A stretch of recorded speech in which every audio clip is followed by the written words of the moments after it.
Son las 8:27. El diputado y fundador del Partido Liberal Progresista, don Eliezer Feinsaegh, se lanza nuevamente como candidato presidencial y propone reducir a la mitad la tasa de homicidios, implementar un gobierno 100% digital, simplificar también el sistema tributario y a tan solo 15 impuestos. Vamos a conversar con él con respecto a la primera propuesta, también muy importante en materia de seguridad en vista de los acontecimientos de las últimas horas, y por eso le doy las buenas noches a don Eliezer, que se encuentra acá con nosotros en el set de Telediario. Bienvenido, don Eliezer.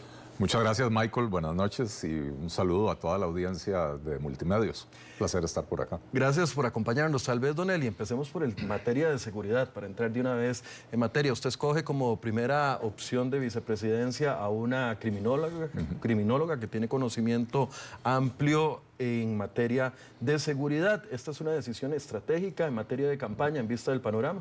Así es. Tomamos la decisión de que la seguridad, no es que tomamos la decisión, la inseguridad es la principal preocupación de los costarricenses y con buena razón, ¿verdad?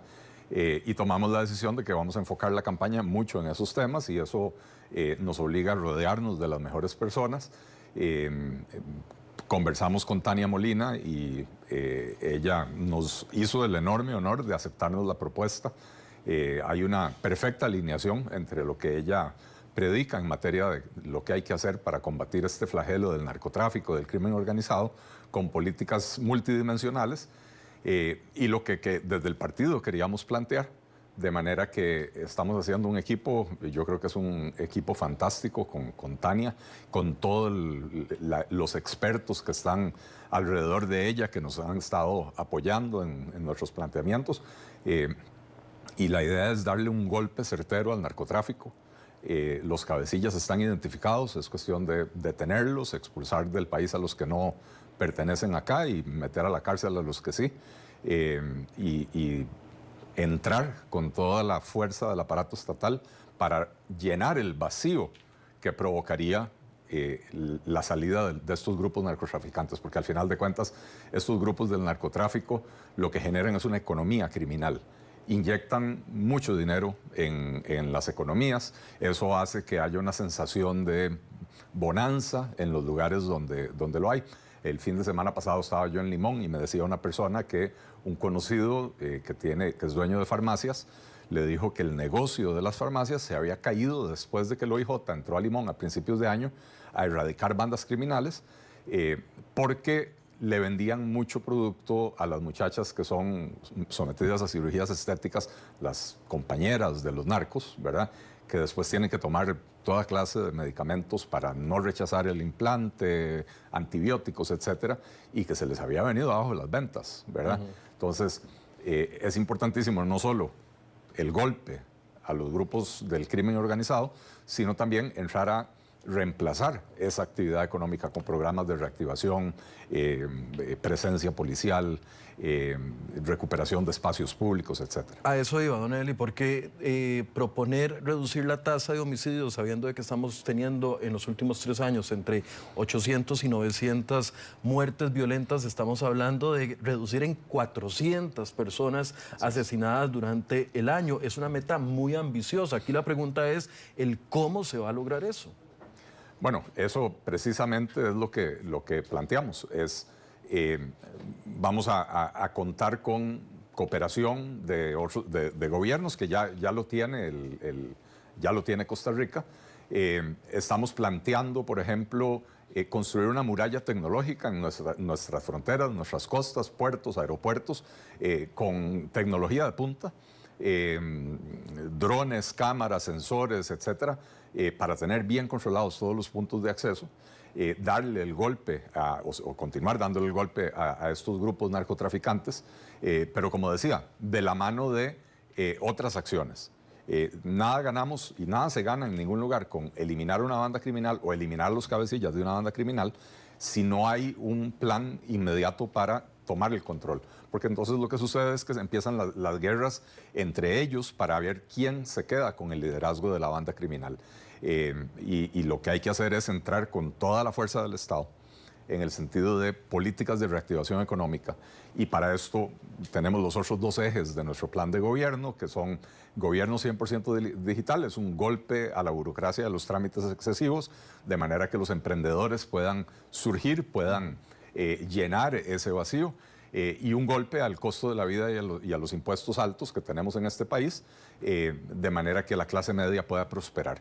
Don Eli, permítame ahondar ahí. Usted habla de una muralla tecnológica en el país, sin embargo, en el histórico hemos sido bastante deficientes en lograr incluso el control de fronteras. Por ejemplo, lo que se está viviendo hoy en Cruzitas, no podemos ni siquiera controlar el ingreso en 100 kilómetros de frontera para que ingrese esta cantidad de personas que están devastando la zona de Cruzitas. Ahora pensar en las dos fronteras y en las dos costas es bastante ambicioso. Vuelvo a preguntarle, ¿cómo se construiría esa muralla tecnológica? Ya usted me dijo los elementos, pero viene un presupuesto extraordinario, vendrían préstamos internacionales para poder financiarlo. ¿Cómo se ejecuta eso?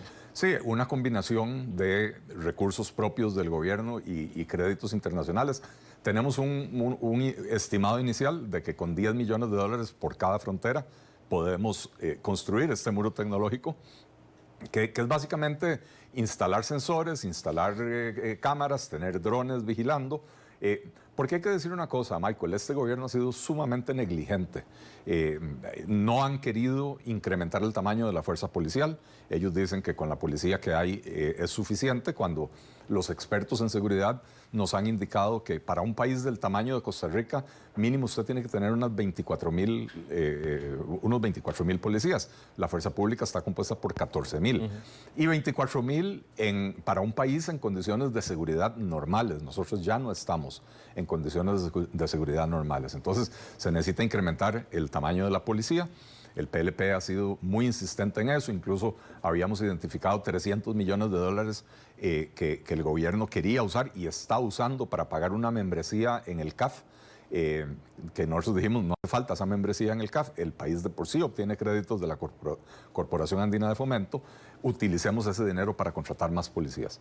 Nos alcanzaba para contratar 1,500 policías en la fuerza pública, 240 investigadores judiciales para el OIJ, 120 fiscales para el Ministerio Público, y aparte de eso había recursos para equipo vehicular, equipo de comunicaciones, armamento, uniformes, chalecos, etcétera, para todos los cuerpos policiales. Ahí se me está adelantando la siguiente pregunta que le tenía. ¿Cuál va a ser, en su visión, la relación que tendría que tener el Ejecutivo con el Poder Judicial en vista de las circunstancias que se han dado en los últimos 3 años? Bueno, lo primero, y no solo entre el Ejecutivo y el Poder Judicial, es recuperar la capacidad de diálogo. Los costarricenses estamos acostumbrados a resolver los problemas dialogando. Y cuando usted tiene un problema con una fuerza policial tan limitada como la que tenemos en Costa Rica, y es que hay que hacer el cálculo, 14,000 policías, Michael, usted los divide en 3 turnos, estamos hablando de menos de 5,000 policías por turno. Para un país de 50,000 kilómetros cuadrados, estamos hablando de un policía para cada 10 kilómetros cuadrados. Por eso es que es tan fácil delinquir en Costa Rica. Pero usted tiene pensando en que todos esos estén en las condiciones, porque sabemos que hay policías adultos, ya casi adultos mayores, otros que están en funciones administrativas. Y siempre hay incapacitados, suspendidos, destinados a trabajos de escritorio, etcétera. O sea, en el mundo ideal de los 14,000 tenemos menos de un policía para cada 10 kilómetros cuadrados, ¿verdad? Entonces, teniendo usted una policía tan limitada, es obligatorio tener una coordinación muy estrecha y muy cercana con el OIJ, la Policía de Control de Drogas, la Policía Migratoria de Fronteras, la Policía Turística, es decir, todos los cuerpos policiales trabajando al unísono. Hay cuerpos policiales como la Dirección de Inteligencia que generan inteligencia para que otros cuerpos policiales puedan actuar en su labor preventiva y en su labor represiva, en ambos campos. Y durante este gobierno se ha dado la particularidad de que esa coordinación se rompió. Y usted ve al presidente de la República todas las semanas tratando de desprestigiar al OIJ, tratando de desprestigiar a la Fiscalía General. Y yo creo que eso es un gravísimo error. Y por eso, insisto, recuperar la capacidad de diálogo, no solo en materia de seguridad, porque en todo lo demás es muy fácil decir, yo quise hacer y no me dejaron. Pero si usted no tuvo voluntad de diálogo, no es que no lo dejaron, es que usted no supo cómo llevar las cosas adelante.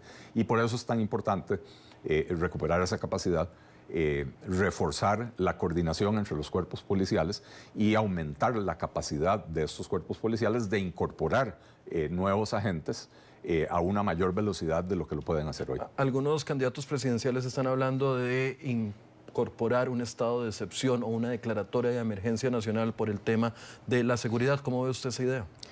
Mire, una declaratoria de emergencia nacional en el tanto permite liberar recursos para destinar a la seguridad y en el tanto permite procesos de contratación más ágiles, es algo que vemos con buenos ojos. Un estado de excepción me parece que es un gravísimo error, porque un estado de excepción termina negándole derechos básicos fundamentales a los ciudadanos de bien y difícilmente con eso usted va a lograr atacar a los malandros. Esto es como muchas regulaciones que se han adoptado en Costa Rica con muy buenas intenciones y con pésimos resultados. ¿Usted conoce algún narcotraficante, Michael, que alguna vez no haya podido hacer una transacción bancaria porque no tenía el conozca a su cliente al día? No, porque ellos usan criptomonedas, Bitcoin, etcétera. Ellos ya no están en el sistema bancario. O usan a terceros testaferros, ¿verdad? Y resulta que los ciudadanos de bien, cuando quieren hacer la transacción, se la detienen y tiene que ir a completar el conozca a su cliente, etcétera. Al final de cuentas son regulaciones bien intencionadas que tienen poca utilidad en la práctica. Y un estado de excepción donde se limitan las libertades individuales de las personas va a afectar a los ciudadanos de bien sin dar resultados en combatir a estos grupos narcotraficantes. ¿Cuál sería su propuesta en caso de llegar a una segunda ronda en el tema de la cárcel que está impulsando el gobierno y que en plena campaña electoral y en plena elección estaría de una u otra forma en construcción si avanzan los planes del Ejecutivo?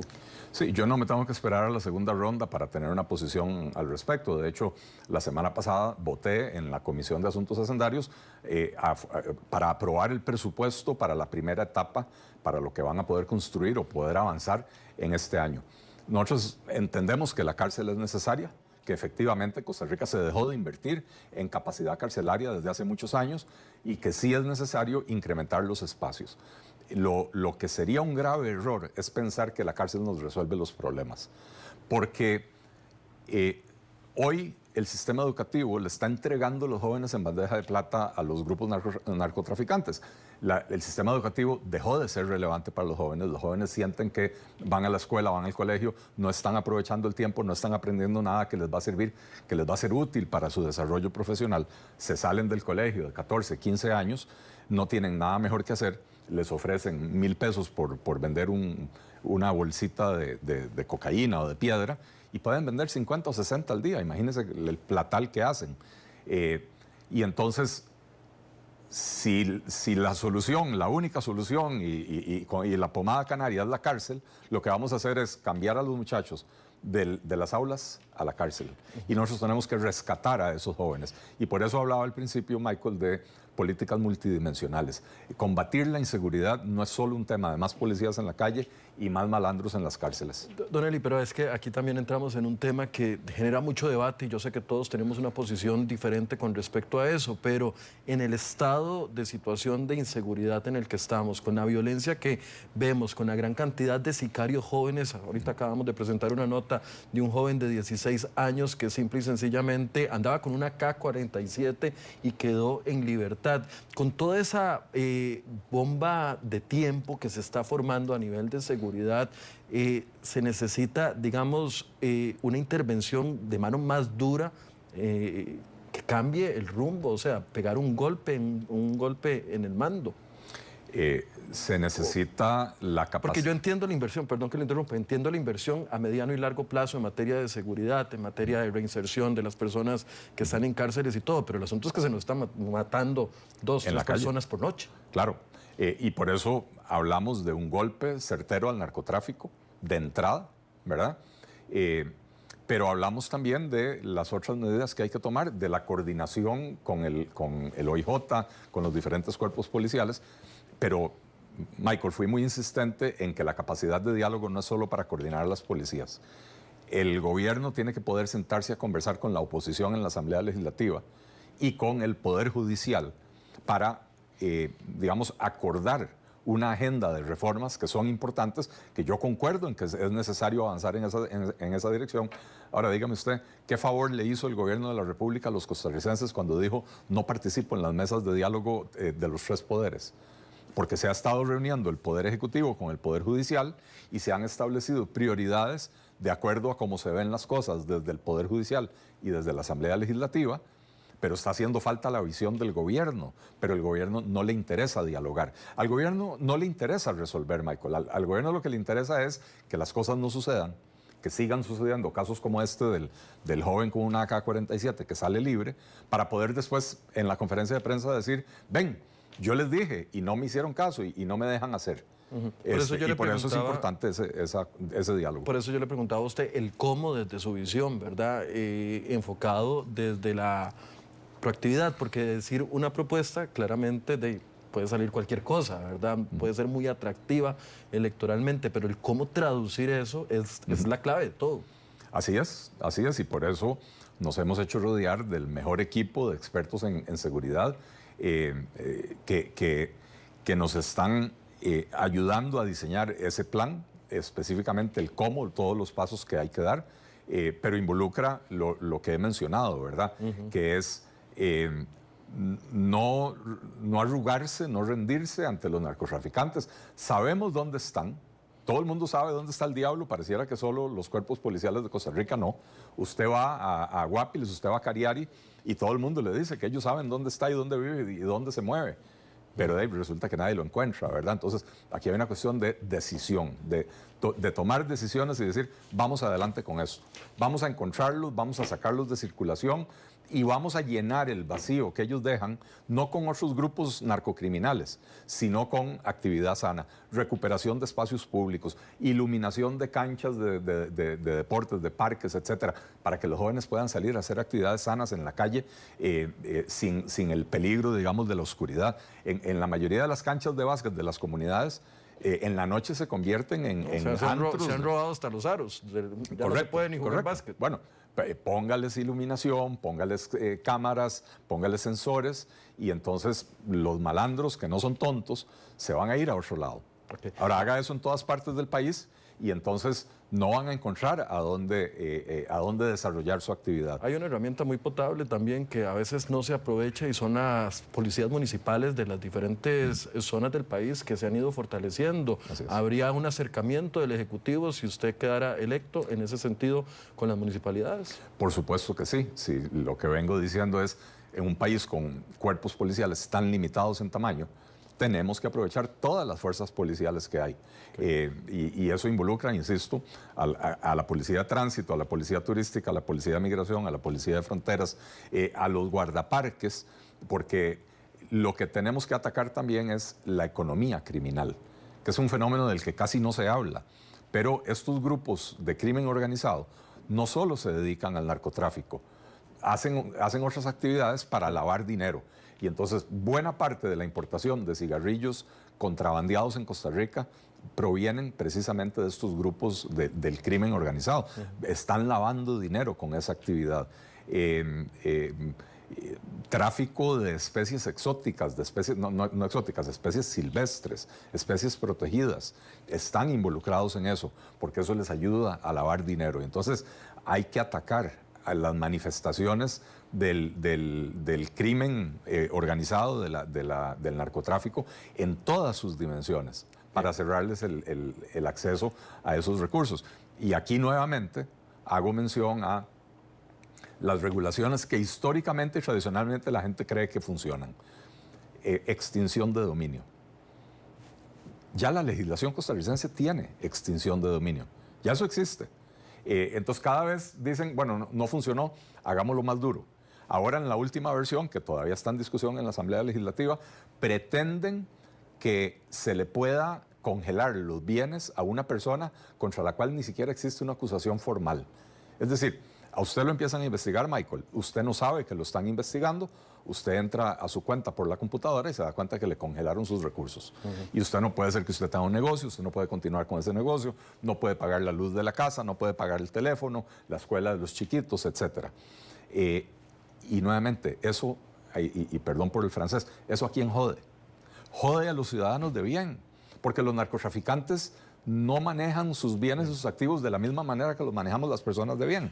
Y por eso es que tenemos que ser creativos en atacar la economía criminal. Okay. Don Eli, para poder ir avanzando, porque el tiempo nos va ganando rápidamente, están los otros dos ejes que son importantes de conversar, pero quisiera abordar un poco el panorama político. ¿Cómo ve usted la elección? Hay una cantidad importante de contrincantes y ¿qué piensa usted o cómo llega a la conclusión de que puede volver a tener el éxito que tuvo en su primer intento a llegar a la presidencia en el año 2022 con un amplio apoyo? ¿Cómo piensa conquistar ya después de que los vieron a ustedes en la Asamblea Legislativa? ¿Lo han visto usted durante 3 años actuando en la Asamblea Legislativa? ¿Cree que eso le sumó o le restó?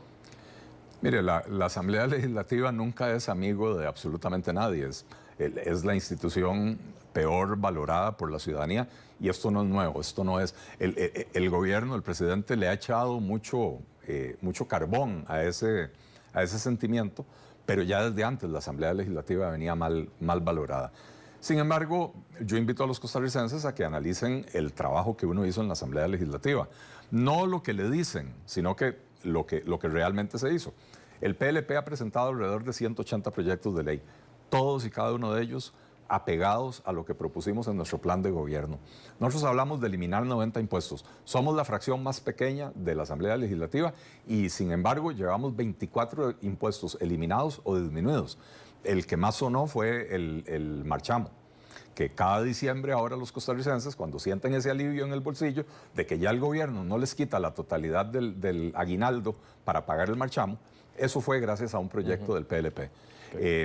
Hemos presentado proyectos de reforma del Estado que dijimos que lo íbamos a hacer y vamos a seguir insistiendo en ello. Fusión de ministerios. Tenemos uno para fusionar los 3 ministerios económicos, Hacienda, Ministerio de Economía y Ministerio de Planificación Económica, en un solo Ministerio de Desarrollo Económico y Competitividad. Tenemos otro para fusionar 5 entidades que atienden a diferentes segmentos del sector productivo, agricultura y ganadería, industria y comercio, energía y minas, pesca, en un solo Ministerio de la Producción. Tenemos el proyecto para el cierre del CNP, tenemos el proyecto para el cierre de RAXA, tenemos el proyecto para el cierre de Recope. Hemos cumplido, pero somos la fracción más pequeña de la Asamblea Legislativa y para poder aprobar proyectos de ley se necesita que las mayorías acompañen y las mayorías en este país tienden a ser estatistas, por lo menos hasta ahora. Nosotros tenemos la fe de que los costarricenses van a entender que un programa de gobierno coherente con gente que cumple su palabra puede hacer una enorme diferencia. Don Eli, permítame aquí interrumpirlo. Sí, lo van a juzgar por los proyectos de ley aprobados, lo van a juzgar también por los proyectos de ley que quedaron en conversaciones, pero también lo van a juzgar por un quiebre que hubo dentro de su fracción con la salida de la mayoría de los diputados que le integraban. ¿Cómo cambiar en la retina del electorado a un partido que no logró ni siquiera cohesionarse durante 4 años con los 6 diputados que había logrado? Michael, en la adversidad es cuando se forjan los caracteres, ¿verdad? Dice el dicho que un mar en calma nunca hizo a un marinero experto, ¿verdad? Me salió muy poético con esa respuesta. Bueno, pero es cierto, Michael. Yo sufrí un cáncer hace 8 años. A mí el cáncer me cambió completamente en muchos sentidos. Salí fortalecido mentalmente, salí fortalecido espiritualmente, incluso le voy a decir físicamente, porque el doctor me dijo, póngase a hacer ejercicios, póngase a hacer algo porque ese estado en el que usted está le dificulta luchar contra la enfermedad. Y entonces estoy en mejor condición física hoy que hace 10 años y creo que es en esas circunstancias donde la gente se prueba. Nosotros en el Partido Liberal Progresista aprendimos de la situación que nos tocó vivir, tomamos medidas correctivas. Desde hace muchos meses venimos haciendo actividades de capacitación para nuestros cuadros. La capacitación tiene que ver con ideología liberal, con propuestas de plan de gobierno, pero también tiene que ver con formación de equipos, team building que llaman, también tiene que ver con identidad partidaria. El sábado pasado tuvimos nuestra Asamblea Nacional donde se eligieron la mayoría de los candidatos a diputados. Este sábado y domingo tenemos un seminario, taller, donde los vamos a reunir a todos los candidatos a diputados y vamos a continuar con esa labor ahora ya como equipo legislativo. ¿Pretenden que con esas acciones no suceda lo mismo que pasaron en estos 4 años? Bueno, tenemos ahora, Michael, un partido unido, pujante, vibrante. Hemos tenido 2 asambleas nacionales, una este fin de semana que pasó, la otra hace un mes, que fue cuando concluimos el proceso de renovación de estructuras, hace como un mes y medio. Las dos asambleas tuvieron una particularidad, y es que desde el momento que arrancaron con el quórum perfecto. La totalidad de los asambleístas presentes y además esperando atrás el turno, 50 o 60 asambleístas suplentes por si acaso alguno tenía que retirarse. Asambleas que duraron 4, 5, 6 horas y no se movió una sola persona. Arrancamos las asambleas con el quórum perfecto y terminamos las asambleas con el quórum perfecto. Esto nos habla de un partido que está unido, que está pujante, que está vibrante, un partido donde surgieron liderazgos una vez que salieron estos diputados que tenían responsabilidades sobre territorios que dejaron de atender. Surgieron liderazgos de personas que decían, es que el diputado no me dejaba, es que el diputado me hizo a un lado. Y ahora tenemos gente que está absolutamente comprometida con el proyecto. Entonces hubo una equivocación en la primera elección de diputados y ahora se corrigió. Sí, nos tocó escoger a los anteriores candidatos a diputados en pandemia. Todo el proceso de renovación de estructuras de hace 4 años se hizo virtual. Nosotros llegamos a la Asamblea Nacional en la que se eligieron los candidatos a diputados. Y le puedo decir, la gente de Heredia no conocía a la gente de Alajuela, se llegaron a conocer en persona ahí. La gente de Guanacaste no tenía idea de quiénes eran los de Limón. Eso hoy lo tenemos solucionado. Vamos avanzando rápido porque ya se nos acaba el tiempo. ¿Por qué usted, por segunda vez, no logró el PLP construir un segundo liderazgo que pudiera competir con usted a nivel interno y presentar 2 caras al electorado interno para ser el candidato presidencial? ¿Por qué usted por segunda vez? El PLP ha venido construyendo liderazgos alternativos. De hecho, en la asamblea que tuvimos hace mes y medio, se eligió un nuevo comité ejecutivo nacional. Yo había anunciado que a mí no me interesaba continuar en la presidencia del partido. Y ahora tenemos un comité ejecutivo nacional presidido por una mujer, donde hay nuevos liderazgos que venimos forjando en los últimos 4 años, personas que ahora asumen las riendas del partido. Yo fui jefe de fracción los primeros 2 años, después de eso dije, listo, ya hay gente preparada que puede asumir esta labor, y entonces los últimos 2 años esa labor ha recaído en otras personas. Ahora, yo tengo un liderazgo natural en el partido. No se presentó nada más. Soy miembro fundador, soy una figura reconocida, llevo casi 10 años desde que empecé a escribir artículos y dando a conocer mis posiciones en diferentes temas. Era frecuente en tus programas, ¿cómo se llamaba el programa en la mañana? Enfoques. En Enfoques, ¿verdad? Era frecuente en diferentes programas de opinión y de noticias. Y entonces, pues me he dado a conocer. Y de ahí sí, tal vez soy la figura más reconocible del PLP, pero no soy la única figura del PLP. Es normal, Michael, que cuando un partido empieza, gire mucho en torno a una figura. Lo preocupante sería cuando usted vea que el partido lleva 15 años y sigue teniendo el mismo candidato presidencial, el mismo presidente del comité ejecutivo, como ha sucedido con otros partidos. Para mí, esta es la segunda y última. Dentro de 4 años, el PLP tiene que tener personas que puedan levantar esta bandera. ¿Qué va a pasar con usted después del 1 de octubre cuando arranque oficialmente la campaña electoral? ¿Se va a mantener como diputado? Sí, Michael, yo tengo una filosofía de trabajo que si yo me tengo que acostar a las 12 de la noche y levantarme a las 4 de la mañana para que me alcance el día, lo hago. Lo hago así cuando voy a giras. Yo he estado todos estos días en la Asamblea Legislativa a las 9 de la mañana cuando va a arrancar la sesión del plenario, y ya había arrancado el día 2 horas o 2 horas y media antes con entrevistas, con reuniones, igualmente termino el plenario y voy a atender otras entrevistas, reuniones del partido, actividades proselitistas. Tenemos una agenda de 180 proyectos de ley en la Asamblea Legislativa y yo siento una responsabilidad con quienes nos votaron hace 4 años de seguir impulsando esa agenda y trabajar hasta el último día posible para lograr que esos proyectos de ley avancen y se conviertan en leyes de la República. Bien, con respecto a impuestos, porque nos quedan 2 minutos, don Eli, entonces, con respecto a la propuesta de impuestos, que es uno de los 3 ejes que ustedes publicaron en la semana anterior, seguridad, el tema de digitalizar el Estado y también el tema de impuestos. Ya usted avanzaba de que lograron reducir 24 impuestos en esta legislatura. cuánto más se puede reducir sabiendo que hay una necesidad fiscal y que vamos a financiar el 39% del próximo presupuesto con deuda. Michael, nosotros, de hecho, en pocas semanas vamos a presentar el proyecto de ley para reformar por completo el sistema tributario costarricense y dejar únicamente 15 impuestos nacionales. ¿Cuáles serían esos 15? ¿Cómo 15? Son los 15 que más recaudan. Entonces, por IVA, supuesto, renta. renta, aduanas, vehículos, etcétera, los que más recaudan. Con esos 15 impuestos se recauda alrededor del 98-99% de todo lo que recauda el gobierno. Y entonces, en lo que estamos en este momento, y de hecho le hemos pedido ayuda a la Universidad de Costa Rica, que tienen ahora un modelo de simulación de impacto fiscal cuando se hacen cambios, les hemos pedido que nos hagan algunos cálculos. Con esos 15 impuestos se nos abre un hueco de aproximadamente 9.000 millones de colones. Dejamos de recibir 9.000 millones. Dejamos de recibir 9.000 millones de colones con esos 165 impuestos que se estarían eliminando, ¿verdad?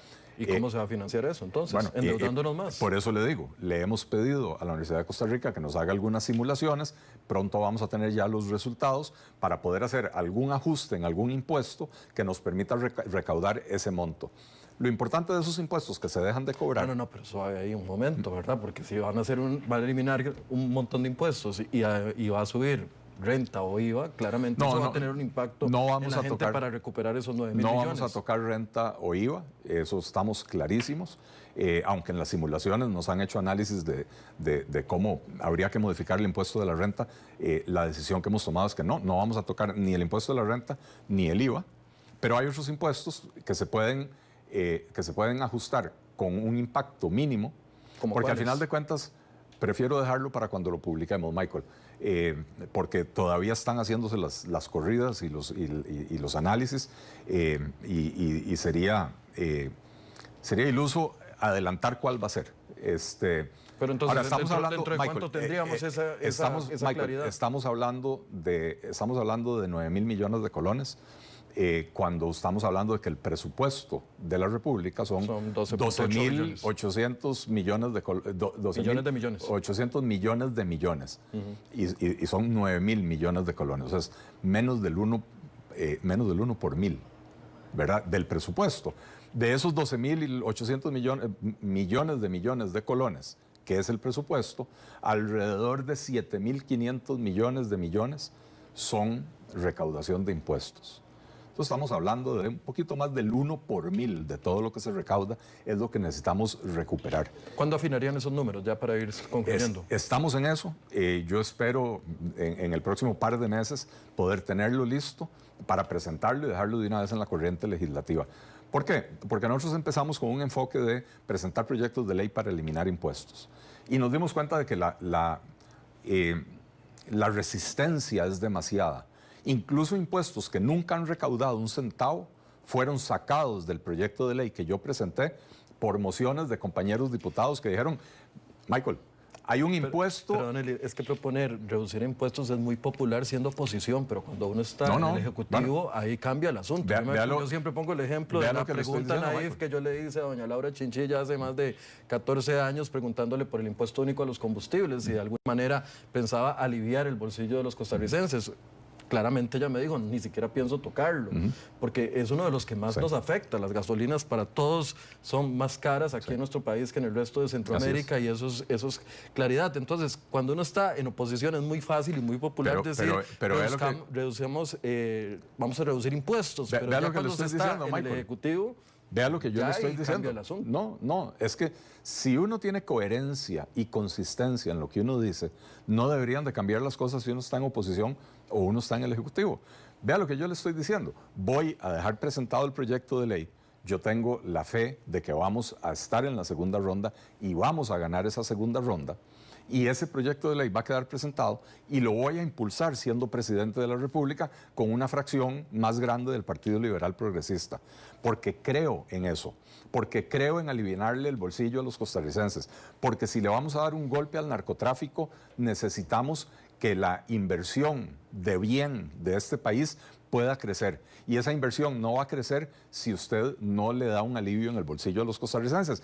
El sistema impositivo costarricense atenta contra la inversión privada, atenta contra la generación de empleo, atenta contra el crecimiento económico. Y entonces lo que yo le estoy diciendo es, yo creo fielmente y firmemente en que hay que aliviarle el bolsillo a los costarricenses, en que además todos esos impuestos que recaudan poquito generan una maraña burocrática y le generan enormes costos a los ciudadanos en el cumplimiento, pero le generan costos aún más altos, Michael, a la administración tributaria. Es más caro cobrarlos que lo que se recauda. Así es. Y entonces vamos a plantear esta reforma tributaria integral, donde vamos a pasar de... Cuando nosotros arrancamos el periodo, con un estudio que hicimos junto con el programa Estado de la Nación, logramos detectar 204 impuestos. Nosotros llevamos 24 impuestos disminuidos o eliminados. Quiere decir que quedan 180. Okay. Y entonces vamos a eliminar 165. Quedarán 15 impuestos nacionales. No es el mundo ideal, no es el mundo ideal. Pero es una mejora muy significativa con respecto a lo que tenemos hoy. Nos queda un minuto, Oneli. ¿Con quién se ve en segunda ronda? ¿Con cuál candidato? Mire, no les Laura sabría Fernández, con Álvaro Ramos, con cualquiera de los otros.